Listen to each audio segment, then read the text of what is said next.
Aguafuertes porteñas. Yo, NOTNUGOLACUEPA. Yo siempre que me ocupo de cartas de lectores, suelo admitir que se me hacen algunos elogios. Pues bien, hoy he recibido una carta en la que no se me elogia. Su autora, que debe ser una respetable anciana, me dice: usted era muy pibe cuando yo conocí a sus padres, y ya sé quién es usted a través de su arte. Es decir, que supone que yo no soy Roberto Arlt, cosa que me está alarmando, o haciendo pensar en la necesidad de buscar un seudónimo, pues ya el otro día recibí una carta de un lector de Martínez, que me preguntaba: dígame, ¿usted no es el señor Roberto Giusti, el concejal del Partido Socialista Independiente? Ahora bien, con el debido respeto por el concejal independiente, manifiesto que no, que yo no soy ni puedo ser Roberto Giusti, a lo más soy su tocayo, y más aún, si yo fuera concejal de un partido, de ningún modo escribiría notas, sino que me dedicaría a dormir truculentas, siestas y a acomodarme con todos los que tuvieran necesidad de un voto para hacer aprobar una ordenanza que les diera millones. Y otras personas también ya me han preguntado: dígame, ese Arlt no es seudónimo,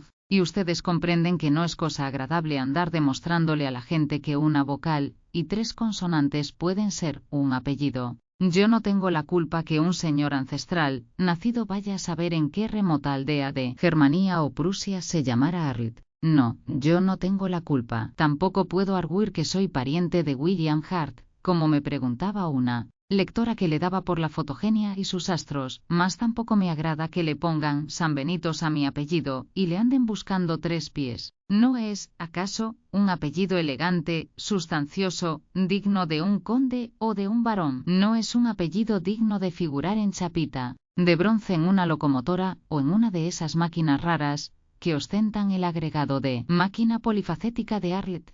Bien, me agradaría a mí llamarme Ramón González o Justo Pérez. Nadie dudaría entonces de mi origen humano, y no me preguntarían si soy Roberto Giusti o ninguna lectora me escribiría, con mefistofélica sonrisa de máquina de escribir: ya sé quién es usted a través de su arte. Ya en la escuela, donde para dicha mía me expulsaban a cada momento, mi apellido comenzaba por darle dolor de cabeza a las directoras y maestras. Cuando mi madre me llevaba a inscribir a un grado, la directora, torciendo la nariz, levantaba la cabeza y decía: ¿cómo se escribe eso? Mi madre, sin indignarse, volvía a dictar mi apellido. Entonces la directora, humanizándose, pues se encontraba ante un enigma, exclamaba: ¡qué apellido más raro! ¿De qué país es? Alemán. Bah, muy bien, muy bien. Yo soy gran admiradora del Kaiser, agregaba la señorita, porque todas las directoras serán señoritas. En el grado comenzaba nuevamente el Vía Crucis. El maestro, examinándome de mal talante, al llegar en la lista mi nombre, decía: oiga usted, ¿cómo se pronuncia eso? Eso era mi apellido. Entonces, satisfecho de ponerlo en un apuro al pedagogo, le dictaba Arlt, cargando la voz en la L, y mi apellido, una vez aprendido, tuvo la virtud de quedarse en la memoria de todos los que lo pronunciaron, porque no ocurría barbaridad en el grado que inmediatamente no dijera: el maestro debe ser Arlt. Como ven ustedes, le había gustado el apellido y su musicalidad, y a consecuencia de la musicalidad y poesía de mi apellido, me echaban de los grados con una frecuencia alarmante. Y si mi madre iba a reclamar, antes de hablar, el director le decía: usted es la madre de Arlt. No, no señora, su chico es insoportable. Y yo no era insoportable, lo juro. El insoportable era el apellido, y a consecuencia de él, mi progenitor me zurró numerosas veces la badana. Está escrito en la cábala: tanto es arriba como abajo, y yo creo que los cabalistas tuvieron razón, tanto es antes como ahora. Y los líos que suscitaba mi apellido cuando yo era un párvulo angelical, se producen ahora que tengo barbas y 28 septiembres, como dice la que sabe quién soy yo, a través de su arte. Y a mí, me revienta esto. Me revienta porque tengo el mal gusto de estar encantadísimo con ser Roberto Arlt. Cierto es que preferiría llamarme Pierpont Morgan, o Henry Ford, o Edison o cualquier otro. Eso, de esos, pero en la material imposibilidad de transformarme a mi gusto, opto por acostumbrarme a mi apellido y cavilar, a veces, quién fue el primer Arlt de una aldea de Germania o de Prusia, y me digo: ¿qué barbaridad habrá hecho ese antepasado ancestral para que lo llamaran Arlt? O, ¿quién fue el ciudadano burgomaestre, alcalde o portaestandarte de una corporación burguesa, que se le ocurrió designarlo con estas inexpresivas 4 letras A. Un señor que debía gastar barbas hasta la cintura y un rostro surcado de arrugas gruesas como culebras. Más en la imposibilidad de aclarar estos misterios, he acabado por resignarme y aceptar que yo soy Arlt, de aquí hasta que me muera, cosa desagradable, pero irremediable, y siendo Arlt, no puedo ser Roberto Giusti, como me preguntaba un lector de Martínez, ni tampoco un anciano como supone la simpática lectora que a los 20 años conoció a mis padres cuando yo era muy pibe. Esto me tienta a decirle, Dios le dé 100 años más, señora, pero yo no soy el que usted supone. En cuanto a llamarme así, insisto, yo no tengo la culpa. CUSAICNRAJOND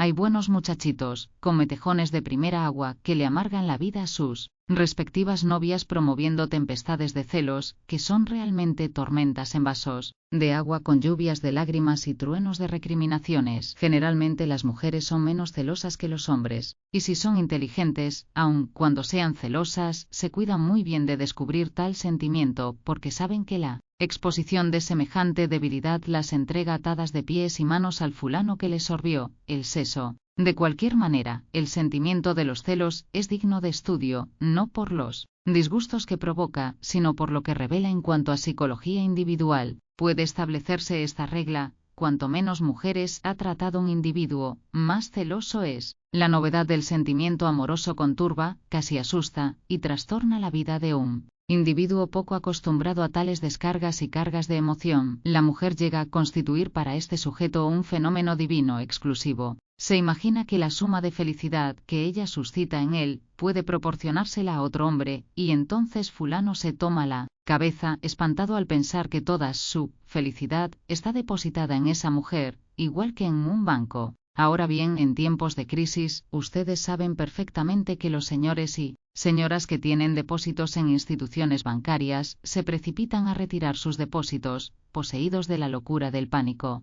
Algo igual ocurre en el celoso, con la diferencia que él piensa que si su banco quiebra, no podrá depositar su felicidad ya en ninguna parte. Siempre ocurre esta catástrofe mental con los pequeños financieros sin cancha y los pequeños enamorados sin experiencia. Frecuentemente también, el hombre es celoso de la mujer cuyo mecanismo psicológico no conoce. Ahora bien, para conocer el mecanismo psicológico de la mujer, hay que tratar a muchas, y no elegir precisamente a las ingenuas para enamorarse, sino a las vivas, las astutas y las desvergonzadas, porque ellas son fuente de enseñanzas maravillosas para un hombre sin experiencia, y le enseñan, involuntariamente, por supuesto, los 1000 resortes y engranajes de que puede componerse el alma femenina. Conste que digo de que puede componerse, no de que se compone. Los pequeños enamorados como los pequeños financistas tienen en su capital de amor una sensibilidad tan prodigiosa que hay mujeres que se desesperan de encontrarse frente a un hombre a quien quieren, pero que les atormenta la vida con sus estupideces infundadas. Los celos constituyen un sentimiento inferior bajuno. El hombre cela casi siempre a la mujer que no conoce, que no ha estudiado, y que casi siempre es superior intelectualmente a En síntesis, el celo es la envidia al revés. Lo más grave en la demostración de los celos es que el individuo, involuntariamente, se pone a merced de la mujer. La mujer en ese caso puede hacer de él lo que se le antoja, lo maneja a su voluntad. El celo, miedo de que ella lo abandone o prefiera a otro, pone de manifiesto la débil naturaleza del celoso, su pasión extrema y su falta de discernimiento.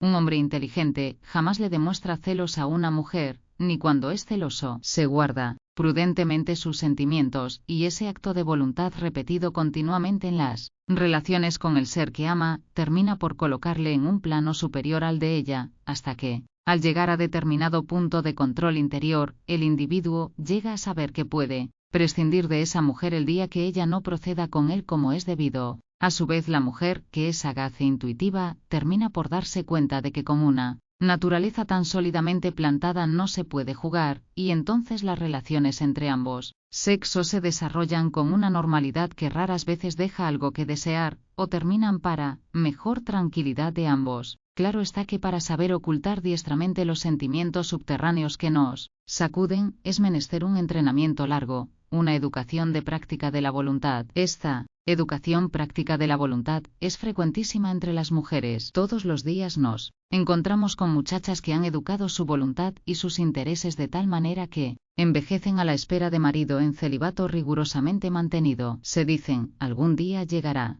Y en algunos casos llega, efectivamente, el individuo que se las llevará contento y bailando para el registro civil, que debía denominarse el registro de la propiedad femenina. Solo las mujeres muy ignorantes y muy brutas son celosas. El resto, clase media superior por excepción, alberga semejante sentimiento. Durante el noviazgo muchas mujeres aparentan ser celosas, algunas también lo son efectivamente, pero en aquellas que aparentan celos, descubrimos que el celo es un sentimiento cuya finalidad es demostrar amor intenso, inexistente, hacia un bobalicón que solo cree en el amor cuando el amor va acompañado de celos. Ciertamente, hay individuos que no creen en el afecto, si el cariño no va acompañado de comedietas vulgares como son, en realidad, las que constituyen los celos, pues jamás resuelven nada serio. Las señoras casadas, al cabo de media docena de años de matrimonio, algunas antes, pierden por completo los celos. Algunas, cuando barruntan que los esposos tienen aventurillas de géneros dudosos, dicen, en círculos de amigas, los hombres son como los chicos grandes, hay que dejar que se distraigan. También, una no los va a tener todo el día pegados a las faldas, y los chicos grandes se divierten. Más aún, se olvidan de que un día fueron celosos. Pero este es tema para otra oportunidad. Me miro el dedo gordo del pie, y gozo. Gozo porque nadie me molesta. Igual que una tortuga a la mañana saco la cabeza debajo la caparazón de mis colchas y me digo, sabrosamente, moviendo el dedo gordo del pie, nadie me molesta. Vivo solo, tranquilo y gordo como un arcipreste glotón. Mi camita es honesta, de una plaza y gracias. Podría usarla sin reparo ninguno el papa o el arzobispo. A las 8 de la mañana entra a mi cuarto la patrona de la pensión, una señora gorda, sosegada y maternal. Me da 2 palmaditas en la espalda y me pone junto al velador la taza de café con leche y pan con manteca. Mi patrona me respeta y considera. Mi patrona tiene un loro que dice, ajuá, ¿te fuiste? Que te vaya bien. Y el loro y la patrona me consuelan de que la vida sea ingrata para otros, que tienen mujer y además de mujer, una caterva de hijos. Soy dulcemente egoísta y no me parece mal. Trabajo lo indispensable para vivir, sin tener que gorrear a nadie, y soy pacífico, tímido y solitario. No creo en los hombres, y menos en las mujeres, mas esta convicción no me impide buscar a veces el trato de ellas, porque la experiencia se afina en su roce, y además no hay mujer, por mala que sea, que no nos haga indirectamente algún bien. Me gustan las muchachitas que se ganan la vida. Son las únicas mujeres que provocan en mí un respeto extraordinario, a pesar de que no siempre son un encanto, pero me gustan, porque afirman un sentimiento de independencia, que es el sentido interior que rige mi vida. Más me gustan todavía las mujeres que no se pintan, las que se lavan la cara, y con el cabello húmedo, salen a la calle, causando una sensación de limpieza interior y exterior que haría que uno, sin escrúpulos de ninguna clase, les besara encantado los pies. No me gustan los chicos, sino excepcionalmente. En todo chiquillo, casi siempre se descubren fisonómicamente los rastros de las pillerías de los padres, de manera que solo me agradan a la distancia, y cuando pienso artificialmente con el pensamiento de los demás que coinciden en decir que chicos son un encanto, aunque es mentira. Me baño todos los días en invierno y verano. Tener el cuerpo limpio me parece que es el comienzo de la higiene mental. Creo en el amor cuando estoy triste. Cuando estoy contento miro a ciertas mujeres como si fueran mis hermanas y me agradaría tener el poder de hacerlas felices, aunque no se me oculta que tal pensamiento es un disparate, pues si es imposible que un hombre haga feliz a una sola mujer, menos todavía a todas. He tenido varias novias, y en ellas descubrí únicamente el interés de casarse. Cierto es que dijeron quererme, pero luego quisieron también a otros, lo cual demuestra que la naturaleza humana es sumamente inestable, aunque sus actos quieran inspirarse en sentimientos eternos, y por eso no me casé con ninguna. Personas que me conocen poco dicen que soy un cínico. En verdad, soy un hombre tímido y tranquilo, que en vez de atenerse a las apariencias busca la verdad, porque la verdad puede ser la única guía del vivir honrado. Mucha gente ha tratado de convencerme de que formara un hogar. Al final descubrí que ellos serían muy felices si pudieran no tener hogar. Soy servicial en la medida de lo posible, y cuando mi egoísmo no se resiente mucho. Aunque me he dado cuenta que el alma de los hombres está constituida de tal manera que más pronto olvidan el bien que se les ha hecho que el mal que no se les causó. Como todos los seres humanos he localizado muchas mezquindades en mí, y más me agradaría no tener ninguna, mas al final me he convencido que un hombre sin defecto sería inaguantable, porque jamás le daría motivo a sus prójimos para hablar mal de él, y lo único que nunca se le perdona a un hombre es su perfección. Hay días que me despierto con un sentimiento de dulzura floreciendo en mi corazón. Entonces me hago escrupulosamente el nudo de la corbata, y salgo a la calle, y miro amorosamente las curvas de las mujeres, y doy las gracias a Dios por haber fabricado un bicho tan lindo, que con su sola presencia nos enternece los sentidos, y nos hace olvidar todo lo que hemos aprendido a costa del dolor. Si estoy de buen humor, compro un diario, y me entero de lo que pasa en el mundo, y siempre me convenzo de que es inútil que progrese la ciencia de los hombres si continúan manteniendo duro y agrio su corazón como era el corazón de los seres humanos hace 1000 años. Al anochecer vuelvo a mi cuartujo de cenobita, y mientras espero que la sirvienta, una chica muy bruta y muy irritable, ponga la mesa, sottovoce, canturreo una furtiva lágrima, o sino adio del passato, o bei giorni ridenti, y mi corazón se anega de una paz maravillosa, y no me arrepiento de haber nacido. No tengo parientes, y como respeto la belleza y detesto la descomposición, me he inscrito en la sociedad de cremaciones para que el día que yo muera el fuego me consuma y quede de mí como único rastro de mi limpio paso sobre la tierra, unas puras cenizas. El origen de algunas palabras de nuestro L.I.O. popular. Ensalzaré con esmero el benemérito fiacún. Yo, cronista meditabundo y aburrido, dedicaré todas mis energías a hacer el elogio del fiacún, a establecer el origen de la fiaca, y a dejar determinados de modo matemático y preciso los alcances del término. Los futuros académicos argentinos me lo agradecerán, y yo habré tenido el placer de haberme muerto sabiendo que 361 años después me levantarán una estatua. No hay porteño, desde La Boca a Núñez, y desde Núñez a Corrales, que no haya dicho alguna vez, hoy estoy con flaca, o que se haya sentado en el escritorio de su oficina, y mirando al jefe, no dijera,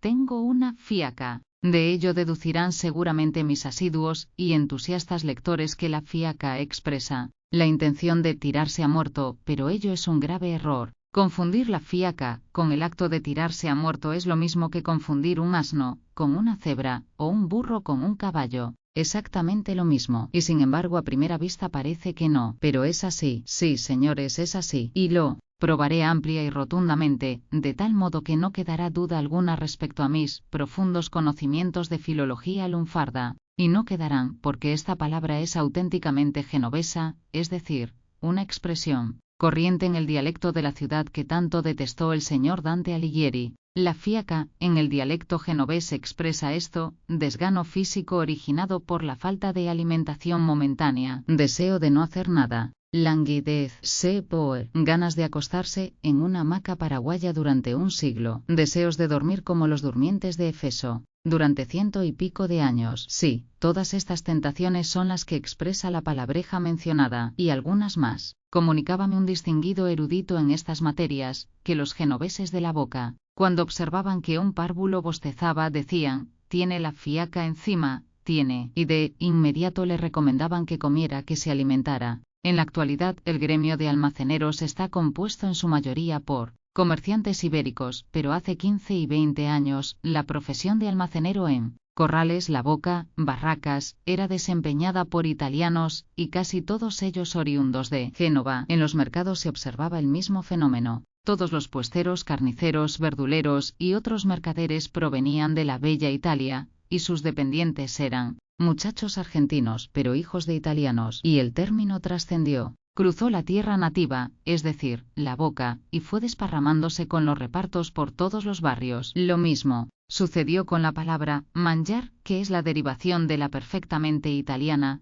mangiarla, loggia, o sea, darse cuenta. Curioso es el fenómeno, pero auténtico. Tan auténtico que más tarde prosperó este otro término que vale un Perú, y es el siguiente: hacer el rosto. ¿A que no se imaginan ustedes lo que quiere decir hacer el rosto? Pues hacer el rosto en genovés expresa preparar la salsa con que se condimentarán los tallarines. Nuestros ladrones la han adoptado y la aplican cuando después de cometer un robo hablan de algo que quedó afuera de la venta por sus condiciones inmejorables. Lo que no pueden vender o utilizar momentáneamente se llama el rosto, es decir, la salsa, que equivale a manifestar lo mejor para después, para cuando haya pasado el peligro. Volvamos con esmero al benemérito fiacum. Establecido el valor del término, pasaremos a estudiar el sujeto a quien se aplica. Ustedes recordarán haber visto, y sobre todo cuando eran muchachos, a esos robustos ganapanes de 15 años, 2 metros de altura, cara colorada como una manzana reineta, pantalones que dejaban descubierta una media tricolor, y medio zonzos y brutos. Esos muchachos eran los que en todo juego intervenían para amargar la fiesta, hasta que un chico, algún pibe bravo, los sopapeaba de lo lindo eliminándoles de la función. Bueno, esos grandotes que no hacían nada, que siempre cruzaban la calle mordiendo un pan y con un gesto huido, estos largos que se pasaban la mañana sentados en una esquina, o en el umbral del despacho de bebidas de un almacén, fueron los primitivos fiacunes. A ellos se aplicó, con singular acierto, el término, pero la fuerza de la costumbre lo hizo correr, y en pocos años, el fiacún dejó de ser el muchacho grandote que termina por trabajar de carrero, para entrar como calificativo de la situación de todo individuo que se siente con pereza. Y hoy, el fiacún es el hombre que momentáneamente no tiene ganas de trabajar. La palabra no encuadra una actitud definitiva como la de skenum, sino que tiene una proyección transitoria y relacionada con este otro acto. En toda oficina pública o privada, donde hay gente respetuosa de nuestro idioma, y un empleado ve que su compañero bosteza, inmediatamente le pregunta, ¿estás con fiaca? Aclaración. No debe confundirse este término con el de tirarse a muerto, pues tirarse a muerto supone premeditación de no hacer algo, mientras que la fiaca excluye toda premeditación, elemento constituyente de la alevosía según los juristas. De modo que el fiacum, al negarse a trabajar, no obra con premeditación, sino instintivamente, lo cual lo hace digno de todo respeto. Divertidore en de la palabra SKNUN. En nuestro amplio y pintoresco idioma porteño se ha puesto de moda la palabra skenum. ¿Qué virtud misteriosa revela dicha palabra? Sinónimo de qué cualidades psicológicas es el mencionado adjetivo. Helo aquí, en el puro idioma del Dante, cuando se dice schiena dritta, se expresa lo siguiente: espalda derecha o recta, es decir, que a la persona a quien se hace el homenaje de esta poética frase se le dice que tiene la espalda derecha. Más ampliamente, que sus espaldas no están agobiadas por trabajo alguno, sino que se mantienen tiesas debido a una laudable y persistente voluntad de no hacer nada. Más sintéticamente, la expresión schiena dritta se aplica a todos los individuos holgazanes, tranquilamente holgazanes. Nosotros, es decir, el pueblo, ha asimilado la clasificación, pero encontrándola excesivamente larga, la redujo a la clara, resonante y breve palabra de skenum. Un final es onomatopéyico, redondea la palabra de modo sonoro, le da categoría de adjetivo definitivo, y el modo grave, schiena dritta, se convierte en esta antítesis, en un jovial skenum, que expresando la misma haraganería la endulza de jovialidad particular. En la bella península itálica, la frase schiena dritta la utilizan los padres de familia cuando se dirigen a sus párvulos, en quienes descubren una incipiente tendencia a la vagancia, es decir, la palabra se aplica a menores de edad que oscilan entre los 14 y 17 años. En nuestro país, en nuestra ciudad mejor dicho, la palabra skenum se aplica a los poltrones mayores de edad, pero sin tendencia a ser compadritos, es decir, tiene su exacta aplicación cuando se refiere a un filósofo de azotea, a uno de esos perdularios grandotes, estoicos, que arrastran las alpargatas para ir al almacén a comprar un atado de cigarrillos, y vuelven luego a su casa para subir a la azotea, donde se quedarán tomando baños de sol hasta la hora de almorzar, indiferentes a los rezongos del viejo, un viejo que siempre está podando la viña casera, y que gasta sombrero negro, grasiento como el eje de un carro. En toda familia dueña de una casita, se presenta el caso del skenum, del poltrón filosófico, que ha reducido la existencia a un mínimo de necesidades, y que lee los tratados sociológicos de la Biblioteca Roja y de la Casa Sempere, y las madres, las buenas viejas que protestan cuando el grandulón les pide para un atado de cigarrillos, tienen una extraña debilidad por este hijo Skenung. Lo defienden del ataque del padre que a veces se amostaza en serio, lo defienden de las murmuraciones de los hermanos que trabajan como Dios manda, y las pobres ancianas, mientras zurcen el talón de una media, piensan consternadas por qué ese muchacho tan inteligente no quiere trabajar a la par de los otros. El Skenung no se aflige por nada. Toma la vida con una serenidad tan extraordinaria, que no hay madre en el barrio que no le tenga odio, ese odio que las madres ajenas tienen, por esos poltrones que pueden enamorarle algún día a la hija, odio instintivo y que se justifica, porque a su vez las muchachas sienten curiosidad por esos Skenungs que les dirigen miradas tranquilas, llenas de una sabiduría inquietante. Con estos datos tan sabiamente acumulados, queremos poner en evidencia que el Skenung no es un producto de la familia modesta porteña, ni tampoco de la española, sino de la auténticamente italiana, mejor dicho, genovesa o lombarda. Los Skenungs lombardos son más refractarios al trabajo que los Skenungs genoveses, y la importancia social del Skenung es extraordinaria en nuestras parroquias. Se le encuentra en la esquina de Donato Álvarez y Rivadavia, en Boedo, en Triunvirato y Canning, en todos los barrios ricos en casitas de propietarios itálicos. El Skenung, con tendencias filosóficas, es el que organizará la biblioteca Florencio Sánchez o Almafuerte. El Skenung es quien en la mesa del café, entre los otros que trabajan, dictará cátedras de comunismo y de que el que no trabaja no come. El que no ha hecho absolutamente nada en todo el día, como no sea tomar baños de sol, asombrará a los otros con sus conocimientos del libre albedrío y del determinismo. En fin, el Skenung es el maestro de sociología del café del barrio, donde recitará versos anarquistas y las evangélicas del latero de Almafuerte. El Skenung es un fenómeno social, queremos decir, un fenómeno de cansancio social, hijo de padres que toda la vida trabajaron infatigablemente para amontonar los ladrillos de una casita. Parece que trae en su constitución la ansiedad de descanso y de fiestas que jamás pudieron gozar los viejos. Entre todos los de la familia que son activos y que se buscan la vida de mil maneras, él es el único indiferente a la riqueza, al ahorro, al porvenir. No le interesa ni importa nada. Único que pide es que no lo molesten, y lo único que desea son los 40 centavos diarios. 20 para los cigarrillos y otros 20 para tomar el café en el bar donde una orquesta típica le hace soñar horas y horas atornillado a la mesa. Con ese presupuesto se conforma, y que trabajen los otros como si él trajera a cuestas un cansancio enorme ya antes de nacer, como si todo el deseo que el padre y la madre tuvieron de un domingo perenne estuviera arraigado en sus huesos derechos de Skena, Drita, es decir, de hombre que jamás será agobiado por el peso de ningún fardo. La teriste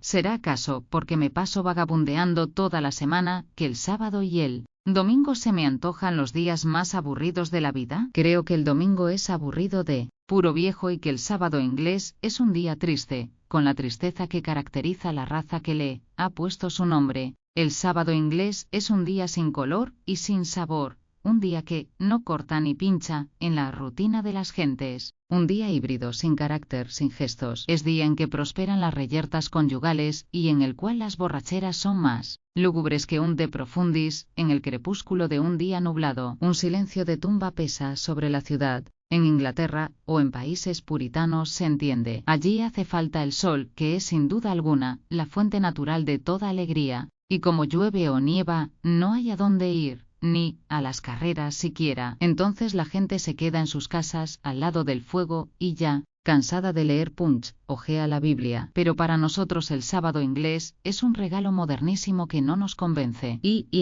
Teníamos de sobra con los domingos, sin plata, sin tener a dónde ir y sin ganas de ir a ninguna parte. ¿Para qué queríamos el domingo? El domingo era una institución sin la cual vivía muy cómodamente la humanidad. Tata Dios descansó en día domingo, porque estaba cansado de haber hecho esta cosa tan complicada que se llama mundo. Pero ¿qué han hecho durante los 6 días todos esos gandules que por ahí andan, para descansar el domingo? Además, nadie tenía derecho a imponernos un día más de holganza. ¿Quién lo pidió? ¿Para qué sirve? La humanidad tenía que aguantarse un día por semana sin hacer nada. Y la humanidad se aburría. Un día de flaca era suficiente. Vienen los señores ingleses y qué bonita idea, nos endilgan otro más el sábado. Por más que trabaje, con un día de descanso por semana es más que suficiente. 2 son insoportables en cualquier ciudad del mundo. Soy, como verán ustedes, un enemigo declarado e irreconciliable del sábado inglés. Corbata que toda la semana permanece embaulada.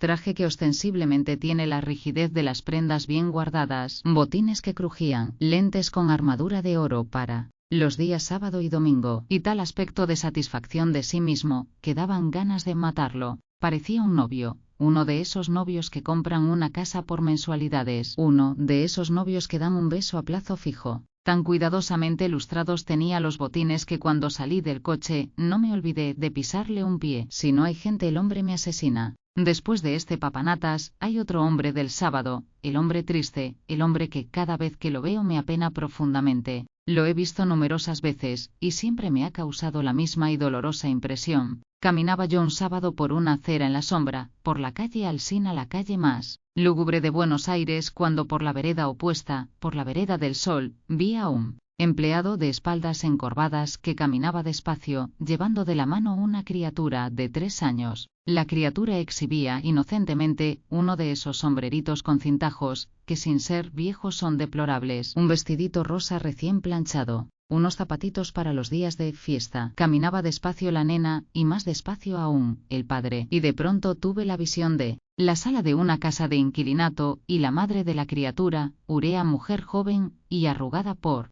las penurias, planchando los cintajos del sombrero de la nena. El hombre caminaba despacio, triste, aburrido. Yo vi en él el producto de 20 años de garita con 14 horas de trabajo y un sueldo de hambre, 20 años de privaciones, de sacrificios estúpidos y del sagrado terror de que lo echen a la calle. Vi en él a Santana, el personaje de Roberto Mariani. Y en el centro, la tarde del sábado es horrible. Es cuando el comercio se muestra en su desnudez espantosa. Las cortinas metálicas tienen rigideces agresivas. Los sótanos de las casas importadoras vomitan hedores de brea, de benzol y de artículos de ultramar. Las tiendas apestan a goma, las ferreterías a pintura. El cielo parece de tan azul que está iluminando una factoría perdida en el África. Las tabernas para corredores de bolsa permanecen solitarias y lúgubres. Algún portero juega al mus con un lavapisos a la orilla de una mesa. Chicos que parecen haber nacido por generación espontánea de entre los musgos de las casas bancas, aparecen a la puerta de entrada para empleados de los depósitos de dinero, y se experimenta el terror, el espantoso terror de pensar que a estas mismas horas en varios países las gentes se ven obligadas a no hacer nada, aunque tengan ganas de trabajar o de morirse. No, sin vuelta de hoja, no hay día más triste que el sábado inglés ni que el empleado que, en un sábado de estos está buscando aún, a las 12 de la noche, en una empresa que tiene 7 millones de capital, un error de 2 centavos en el balance de fin de mes. La muceaceadeateado. Todos los días a las 5 de la tarde tropiezo con muchachas que vienen de buscar costura, flacas, angustiosas, sufridas. El polvo de arroz no alcanza a cubrir las gargantas donde se marcan los tendones, y todas caminan con el cuerpo inclinado a un costado. La costumbre de llevar el atado siempre del brazo opuesto, y los bultos son macizos, pesados, dan la sensación de contener plomo, de tal manera tensionan la mano. No se trata de hacer sentimentalismo barato, pero más de una vez me he quedado pensando en estas vidas, casi absolutamente dedicadas al trabajo. Y si no, veamos, cuando estas muchachas cumplieron 8 o 9 años, tuvieron que cargar un hermanito en los brazos. Usted, como yo, debe haber visto en el arrabal estas mocosas que cargan un pebetito en el brazo y que se pasean por la vereda rabiando contra el mocoso, y vigiladas por la madre que salpicaba agua en la batea. Así hasta los 14 años. Luego el trabajo de ir a buscar costuras, las mañanas y las tardes inclinadas sobre la Neumann o la Singer, haciendo pasar todos los días metros y más metros de tela, y terminando a las 4 de la tarde, para cambiarse, ponerse el vestido de percal, preparar el paquete y salir cargadas y volver lo mismo, con otro bulto que hay que pasarlo a la máquina. La madre siempre lava la ropa de los hijos, la ropa del padre. Y esas son las muchachas que los sábados a la tarde escuchan la voz del hermano, que grita: «Che, Angelita, apúrate a plancharme la camisa, que tengo que salir». Y Angelita, María o Juana, la tarde del sábado trabajan para los hermanos y planchan, cantando un tango que aprendieron de memoria en el alma que canta, que esto, las novelas por entregas y alguna sección de biógrafo, es la única fiesta de las muchachas de que hablo. Digo que estas muchachas me dan lástima. Un buen día se ponen de novias, y no por eso dejan de trabajar, sino que el novio, también un muchacho que la yuga todo el día, cae a la noche a la casa a hacerle el amor, y como el amor no sirve para pagar la libreta del almacén, trabajan hasta 3 días antes de casarse. Y el casamiento no es un cambio de vida para la mujer de nuestro ambiente pobre, no, al contrario, es un aumento de trabajo. Y a la semana de casado se puede ver a estas mujercitas sobre la máquina. Han vuelto a la costura, y al año hay un pibe en la cuna, y esa muchacha ya está arrugada y escéptica, ahora tiene que trabajar para el hijo, para el marido, para la casa. Cada año un nuevo hijo, y siempre más preocupaciones, y siempre la misma pobreza, la misma escasez, la misma medida del dinero. El igual problema que existía en la casa de sus padres se repite en la suya, pero mayor y más arduo. Y ahora las ve usted a estas mujeres cansadas, flacas, feas, nerviosas, estridentes. Y todo ello ha sido originado por la miseria, por el trabajo, y de pronto usted asocia los años de vida hasta la madurez y con asombro, casi mezclado de espanto, se pregunta uno, en tantos años de vida, ¿cuántos minutos de felicidad han tenido estas mujeres? Y usted, con terror, siente que desde adentro le contesta una voz que estas mujeres no fueron nunca felices. En que nacieron bajo el signo del trabajo y desde los 7 o 9 años hasta el día en que se mueren, no han hecho nada más que producir costura e hijos, eso y lo otro, y nada más. Cansadas o enfermas trabajaron siempre. Que el marido estaba sin trabajo, que un hijo se enfermó y había que pagar deudas, que murieron los viejos y hubo que empeñarse para el entierro. Ya ve usted, nada más que un problema, el dinero, la escasez de dinero. Y junto a esto una espalda encorvada, unos ojos que cada vez van siendo menos brillosos, un rostro que año tras año se va arrugando un poquito más, una voz que pierde a medida que pasa el tiempo todas las inflexiones de su primitiva dulzura, una boca que solo se abre para pronunciar estas palabras, hay que hacer economía, no se puede gastar. Si usted no ha leído El sueño de Makar, de Vladimiro Korolenko, trate de leerlo. El asunto es este, un campesino que va a ser juzgado por Dios, pero Dios que lleva una cuenta de todas las barrabasadas que hacemos nosotros los mortales, le dice al campesino, has sido un pillete, has mentido, te has emborrachado, le has pegado a tu mujer, le has robado y levantado falso testimonio a tu vecino, y la balanza cargada de las culpas de Makar se inclina cada vez más hacia el infierno, y Makar trata de hacerle trampa a Dios, pisando el platillo adverso, pero aquel lo descubre, y entonces insiste, ¿ves cómo tengo razón? Eres un tramposo además. Tratas de engañarme a mí que soy Dios. Pero de pronto, ocurre algo extraño. Makar, el bruto, siente que una indignación se despierta en su pecho, y entonces, olvidándose que está en presencia de Dios, se enoja, y comienza a hablar, cuenta sus sacrificios, sus penas, sus privaciones. Cierto es que le pegaba a su mujer, pero le pegaba porque estaba triste. Cierto es que mentía, pero otros que tenían mucho más que él también mentían y robaban. Y Dios se va apiadando de Makar, comprende que Makar ha sido, sobre la tierra, como la organización social lo había moldeado, y súbitamente las puertas del paraíso se abren para él, para Makar. Me acordé del sueño de Makar, pensando que alguien en mente diría que no conocía yo los defectos de la gente que vive siempre en la penuria y en la pena. Ahora sabe usted el porqué de la cita, y lo que quiere decir el sueño de Makar. La tragedia de un hombre honrado. Todos los días asisto a la tragedia de un hombre honrado. Este hombre honrado tiene un café que bien puede estar evaluado en 30.000 pesos, o algo más. Bueno, este hombre honrado tiene una esposa honrada. A esta esposa honrada la ha colocado a cuidar la victrola. Dicho procedimiento le ahorra los 80 pesos mensuales que tendría que pagarle a una victrolista. Mediante este sistema, mi hombre honrado economiza, al fin del año, la respetable suma de 960 pesos sin contar los intereses capitalizados. Al cabo de 10 años tendrá ahorrados, pero mi hombre honrado es celoso. Vaya si he comprendido que es celoso. Levantando la guardia tras la caja vigila, no solo la consumición que hacen sus parroquianos, sino también las miradas de estos para su mujer, y sufre honradamente. A veces se pone pálido, a veces le fulguran los ojos. ¿Por qué? Porque alguno se embota más de lo debido con las regordetas pantorrillas de su cónyuge. En estas circunstancias, el hombre honrado mira para arriba, para cerciorarse si su mujer corresponde a las inflamadas ojeadas del cliente, o si se entretiene en leer una revista. Sufre. Yo veo que sufre honradamente, que sufre olvidando en ese instante que su mujer le aporta una economía diaria de 2,65 pesos, que su legítima esposa aporta a la caja de ahorros 960 pesos anuales. Sí, sufre. Su honrado corazón de hombre prudente en lo que atañe al dinero se conturba y olvida de los intereses cuando algún carnicero o cuidador de ómnibus estudia la anatomía topográfica de su también honrada cónyuge. Pero más sufre aún cuando el que se deleita contemplando los encantos de su esposa es algún mozalbete robusto, con bigotitos insolentes y espaldas lo suficientemente poderosas como para poder soportar cualquier trabajo extraordinario. Entonces mi hombre honrado mira desesperadamente para arriba. Los celos, que los divinos griegos inmortalizaron, le desencuadernan la economía, le tiran abajo la quietud, le socavan la alegría de ahorrarse 2,65 pesos por día, y, desesperado, hace rechinar los dientes y mira a su cliente como si quisiera darle tremendos mordiscones en los riñones. Yo comprendo, sin haber hablado una sola palabra con este hombre, el problema que está encarando su alma honrada. Lo comprendo, lo interpreto, lo maño. Este hombre se encuentra ante un dilema hamletiano,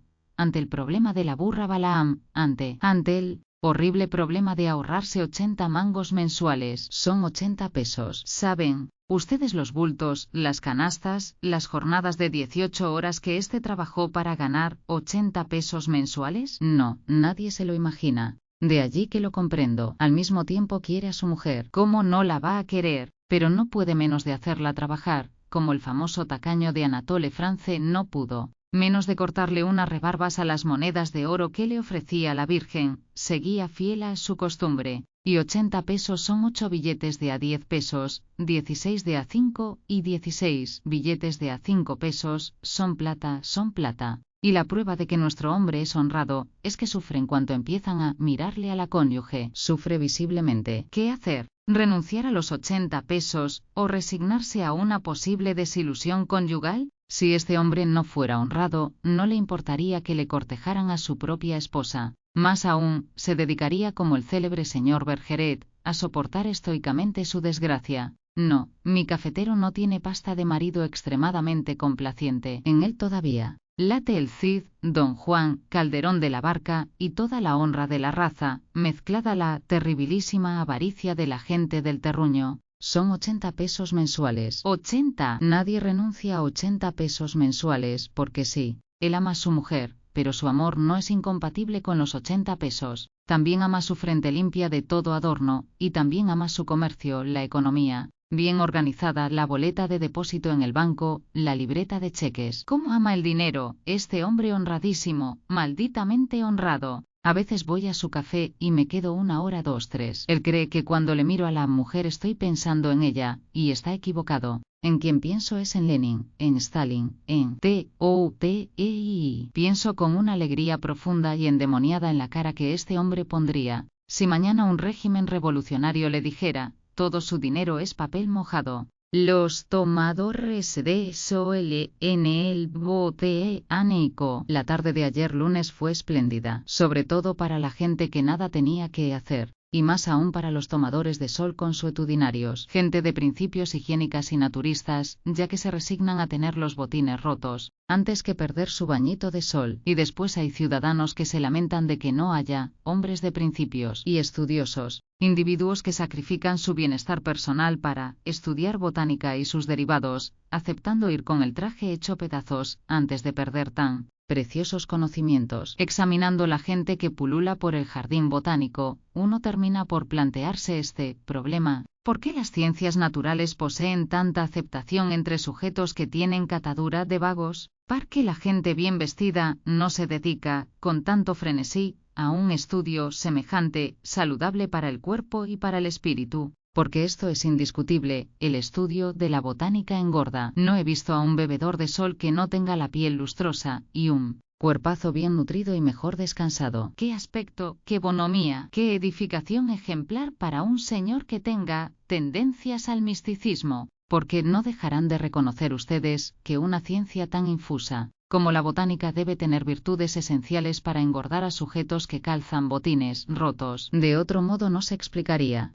Cierto es que el reposo debe contribuir en algo, pero en este asunto obra o influye algún factor extraño y fundamental. Hasta los jardineros tienden a la obesidad. Los porteros están bien saciados, los subjardineros ya han adquirido ese aspecto de satisfacción íntima que producen las canonjías municipales, y hasta los gatos, que viven en las alturas de los pinos, impresionan favorablemente por su inesperado grosor y lustroso pelaje. Yo creo haber aclarado el misterio. La gente que frecuenta el jardín botánico está gorda, por la influencia del latín. En efecto, todos los letreros de los árboles están redactados en el idioma melifluo de Virgilio. Al que no está acostumbrado se le embarulla el cráneo, pero los asiduos visitantes de este jardín deben estar ya acostumbrados y sufrir los beneficios de este idioma, porque, observado lo siguiente, como decía, fui hasta allá ayer por la tarde, me senté en un banco y de pronto observé a dos jardineros, con un rastrillo en la mano miraban el letrero de un árbol, luego se miraban entre sí y volvían a mirar el letrero.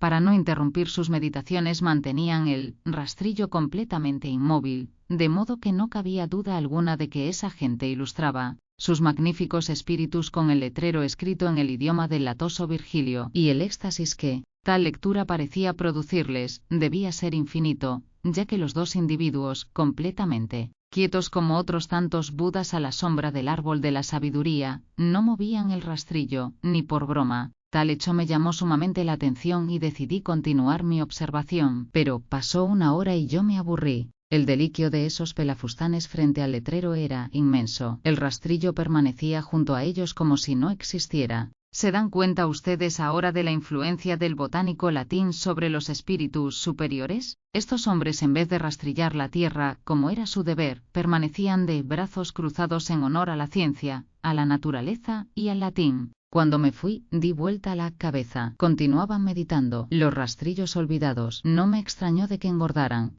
Y vi numerosa gente entregada a la santa paz de lo verde, todos meditando en los letreros latinos que se ofrecen con profusión a la vista del público, todos tranquilitos, imperturbables, adormecidos, soleándose como lagartos o cocodrilos y encantados de la vida, a pesar de que sus aspectos no denuncian millones ni mucho menos. Pero el Señor, bondadoso con los hombres de buena voluntad, les dispensa lo que a nosotros nos ha negado, la felicidad. En cambio, esos individuos que podrían tomarse por solemnes vagos, y que puede ser que lo sean, a la sombra de los árboles empollaban su haraganería y florecían en meditaciones de manera envidiable. En muchos bancos estos poltrones hacen círculo y recuerdan a los sapos del campo, porque los sapos del campo, cuando se prende la luz y se la deja abandonada, se reúnen en torno de ella en círculo y permanecen como conferenciando horas enteras. Pues en el botánico ocurre lo mismo. Se ven círculos de vagos cosmopolitas y silenciosos, mirándose a la cara, en las posiciones más variadas, y sin decir esta boca es mía. Naturalmente, a la gente le da grima esta vagancia semiorganizada, pero para los que conocen el misterio de las actitudes humanas, esto no asombra.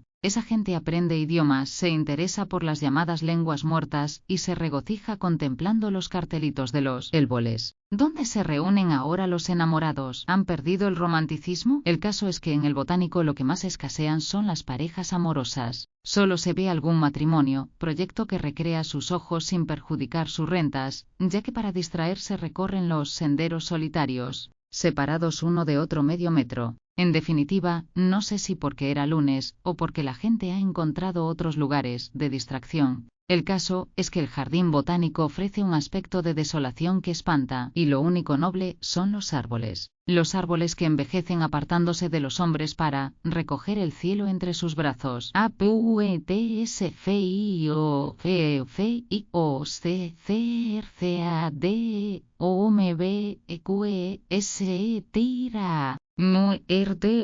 Antes de iniciar nuestro grandioso y bello estudio acerca del hombre que se tira a muerto, es necesario que nosotros, humildes mortales, ensalcemos a Marcelo de Courteline, el magnífico y nunca bien ponderado autor de Los señores chupatintas, y el que más amplia y jovialmente ha tratado de cerca al gremio nefasto de los que se tiran a muerto, gremio, parásito e imperturbable. que tiene puntos de contacto con el Skenum, gremio de sujetos, que tienen caras de otarios, y que son más despabilados que linces. Y cumplido ya nuestro deber con el señor de Courteline, entramos de lleno en nuestra simpática apología. Hay una rueda de amigos en un café. Hace una hora que le dan a los copetines, y de pronto llega el ineludible y fatal momento de pagar. Unos se miran a los otros, todos esperan que el compañero saque la cartera, y de pronto el más descarado, o el más filósofo da fin a la cuestión con estas palabras: me tiro a muerto. El sujeto que anunció tal determinación, acabadas de pronunciar las palabras de referencia, se queda tan tranquilo como si nada hubiera ocurrido.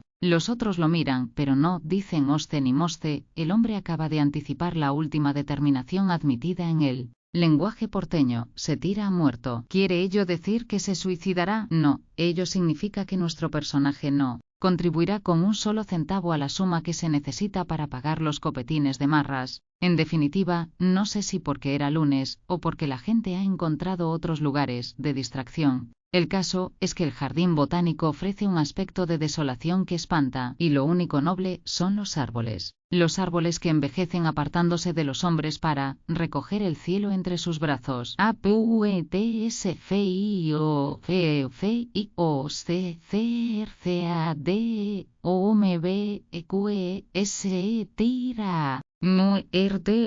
Antes de iniciar nuestro grandioso y bello estudio acerca del hombre que se tira a muerto, es necesario que nosotros, humildes mortales, ensalcemos a Marcelo de Courteline, el magnífico y nunca bien ponderado autor de Los señores chupatintas, y el que más amplia y jovialmente ha tratado de cerca al gremio nefasto de los que se tiran a muerto, gremio, parásito e imperturbable, que tiene puntos de contacto con el Skenum, gremio de sujetos, que tienen caras de otarios, y que son más despabilados que linces. Y cumplido ya nuestro deber con el señor de Courteline, entramos de lleno en nuestra simpática apología. Hay una rueda de amigos en un café. Hace una hora que le dan a los copetines, y de pronto llega el ineludible y fatal momento de pagar. Unos se miran a los otros, todos esperan que el compañero saque la cartera, y de pronto el más descarado, o el más filósofo da fin a la cuestión con estas palabras: me tiro a muerto. El sujeto que anunció tal determinación, acabadas de pronunciar las palabras de referencia, se queda tan tranquilo como si nada hubiera ocurrido. Los otros lo miran, pero no dicen hoste ni moste. El hombre acaba de anticipar la última determinación admitida en él.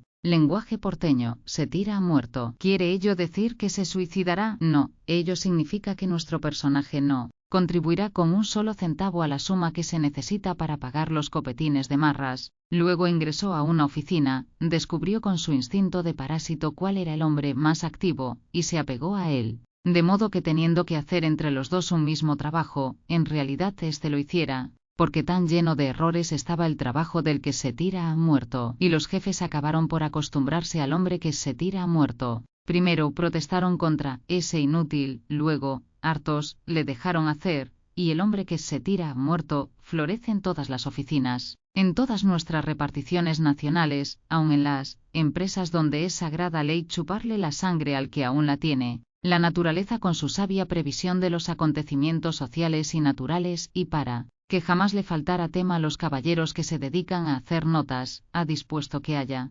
numerosas variedades del ejemplar del hombre que se tira a muerto. Así, hay el hombre que no se puede tirar espontáneamente a muerto. Lo atrae el dulce, farniente, pero este placer debe ir acompañado de otro deleite, la simulación de que trabaja. Le veréis frente a la máquina de escribir, grave el gesto, taciturna la expresión, borrascosa la frente, parece un genio. El que le mira se dice: qué cosas formidables debe pensar ese hombre, qué trabajo importantísimo debe de estar realizando. Inclinémonos ante la sabiduría del Todopoderoso, el que provee de alimentos al microbio y al elefante a un mismo tiempo, el que lo reparte todo. La lluvia y el sol ha hecho que por cada 10 hombres que se tiran a muertos, haya 20 que quieran hacer méritos, de modo que por sabia y trascendental compensación, si en una oficina hay 2 sujetos que todo lo abandonan en manos del destino, en esa misma oficina hay siempre 4 que trabajan por 8, de modo que nada se pierde ni nada se gana, y 20 restantes hacen sebo de modo razonable. vereda. Llegaron las noches de las sillas en la vereda, de las familias estancadas en las puertas de sus casas. Llegaron las noches del amor sentimental de buenas noches, vecina, el político e insinuante. ¿Cómo le va, don Pascual? Y don Pascual sonríe, y se atusa los Buffy, que bien sabe por qué el mocito le pregunta cómo le va. Llegaron las noches. Yo no sé qué tienen estos barrios porteños tan tristes en el día bajo el sol, y tan lindos, cuando la luna los recorre oblicuamente. Yo no sé qué tienen, querreos o inteligentes, vagos o activos, todos queremos este barrio con su jardín, sitio para la futura sala, y sus pebetas, siempre iguales y siempre distintas, y sus viejos siempre iguales y siempre distintos también. Encanto mafioso, dulzura mistonga, ilusión baratieri, qué sé yo qué tienen todos estos barrios porteños largos, todos cortados con la misma tijera, todos semejantes, con sus casitas atorrantas, sus jardines con la palmera al centro y unos yuyos semiflorecidos, que aroman como si la noche reventara por ellos el apasionamiento que encierran las almas de la ciudad, almas que solo saben el ritmo del tango y del te quiero, fulería poética, eso y algo más. Algunos purretes que pelotean en el centro de la calle, media docena de vagos en la esquina, una vieja cabrera en una puerta, una menor que soslaya la esquina, donde está la media docena de vagos, 3 propietarios que gambetean cifras en diálogo estadístico frente al boliche de la esquina, un piano que larga un vals antiguo,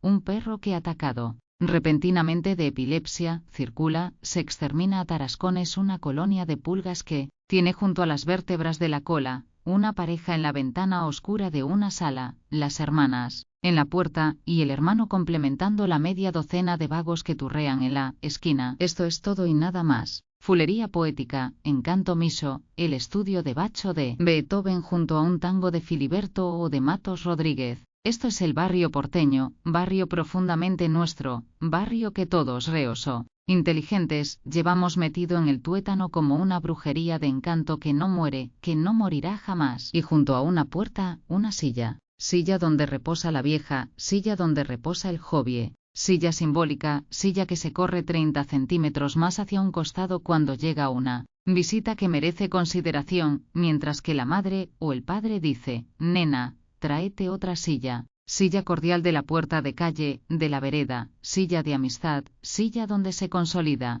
un prestigio de urbanidad ciudadana, silla que se le ofrece al propietario de al lado, silla que se ofrece al joven, que es candidato para ennoviar, silla que la nena, sonriendo y con modales de dueña de casa ofrece, para demostrar que es muy señorita, silla donde la noche del verano se estanca en una voluptuosa linulla, en una charla agradable, mientras estrila la de enfrente o murmura la de la esquina. Silla donde se eterniza el cansancio del verano, silla que hace rueda con otras, silla que obliga al transeúnte a bajar a la calle, mientras que la señora exclama, pero, hija, ocupas toda la vereda. Bajo un techo de estrellas 10 de la noche, la silla del barrio porteño afirma una modalidad ciudadana. En el respiro de las fatigas soportadas durante el día, es la trampa donde muchos quieren caer, silla engrupidora, atrapadora, sirena de nuestros barrios, porque si usted pasaba para verla, nada más, pero se detuvo. ¿Quién no se para a saludar? ¿Cómo ser tan descortés? Y se queda un rato charlando. ¿Qué mal hay en hablar? Y de pronto, le ofrecen una silla. Usted dice, no, no se molesten. Pero, ¿qué? Ya fue volando la nena a traerle la silla. Y una vez la silla allí, usted se sienta y sigue charlando. Silla engrupidora, silla atrapadora. Usted se sentó y siguió charlando. ¿Y sabe, amigo, dónde terminan a veces esas conversaciones? En el registro civil. Tenga cuidado con esa silla. Es agarradora, fina. Usted se sienta, y se está bien sentado, sobre todo si al lado se tiene una pebeta. ¿Y usted qué pasaba para saludar? Tenga cuidado. Por ahí se empieza. Está después la otra silla, silla con ventillera, silla de jovies, tanos y galaicos, silla esterillada de paja gruesa, silla donde hacen filosofía barata exbarrenderos y peones municipales, todos en mangas de camiseta, todos cachimbo en boca, la luna para arriba sobre los testuces rapados, un bandoneón rezonga broncas carcelarias en algún patio, en un quicio de puerta encalada como la de un convento, él y ella, él, de él. Escuadrón de seguridad, ella planchadora o percalera, los jovies funcionarios públicos del carro, la pala y el escobillón, dan la lata sobre eregoyenisme. Algún mozo matrero reflexiona en un umbral, alguna criollaza gorda piensa amarguras. Y este es otro pedazo del barrio nuestro. Esté sonando cuando llora la milonga o la patética, importa poco. Los corazones son los mismos, las pasiones las mismas, los odios los mismos, las esperanzas las mismas. Pero tenga cuidado con la silla, socio. Importa poco que sea de Viena o que esté esterillada con paja brava del Delta, los corazones son los mismos. Yo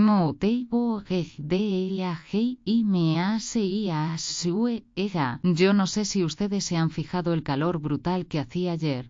Era una temperatura como para refugiarse en un bungalow y buscar media docena de bayaderas para que con plumeros le hicieran fresco a uno. Y sin embargo vi a un hombre que se envolvía en franela. Les parecerá absurdo, pero vean cómo fue. Terminaba a las 6 de la tarde de hacer gimnasia en la Yumen IMCA, y estaba en el salón de armarios, cuando un tío enormemente grande comienza a desvestirse a mi lado. No fue nada eso, sino lo que hizo una vez desvestido. De un paquete que traía sacó una pieza de franela, qué sé yo cuántas varas serían, y con ellas comenzó a liarse el estómago y el vientre como un contrabandista de seda. Usted hubiera abierto los ojos como platos, aunque fuera indiscreto, ¿no? Pues yo hice lo mismo. Lo miraba al gigante con los ojos y la boca abiertos. Lo miraba, y el Goliat, de marras sin hacerme caso, seguía enfardándose el estómago con la franela. Al fin no pude contenerme, y le dije, sonriendo, ¿no tendrá usted calor al hacer ejercicios con esa franela? Es para enflaquecer, contestóme el otro con vozarrón de bronce, y acto seguido, sobre ese colchón de franela que le envolvía el estómago y vientre, mi gigante se endilgó un camisetón de lana exclusivamente, útil para ir al polo, pues en otra región lo haría sudar a un esquimal, y acto seguido se explicó, los que no enflaquecen son los que no quieren.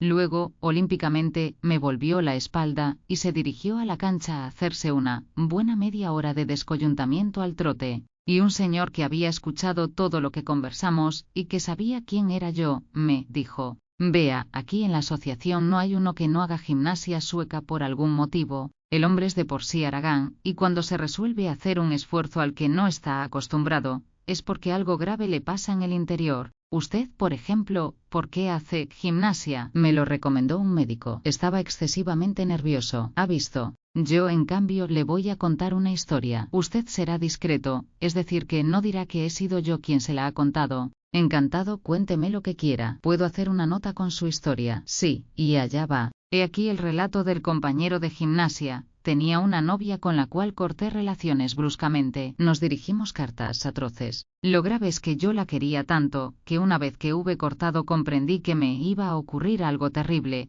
Enloquecía, o hacía un disparate. Eso no hubiera sido nada si una noche, mirándome en un espejo, no observó que estaba viejándome por horas. Y de pronto me ocurrió esta idea. Dentro de un año el sufrimiento me habrá convertido en una cáscara de hombre. Estaré flaco, agobiado y roto. Y de pronto me vi así, pero en el futuro y en la calle. El destino me había colocado frente a mi exnovia, pero mi exnovia iba ahora acompañada por un magnífico buen mozo, y me miraba irónicamente, como diciendo, qué poca cosa estás hecho. ¿Es posible que haya sido tan estúpida en quererte? Bueno, cuando yo pensé, o mejor dicho, tuve la visión de mi futuro, créame, salí a la calle, pero enloquecido. Necesitaba salvarme de la catástrofe que tenía en puerta, con el agotamiento que me sobrevendría debido a mi exceso de sensibilidad. Caminé toda la noche pensando en lo que podría hacer. De pronto me acordé de la gimnasia sueca, de la salvación física por medio del ejercicio,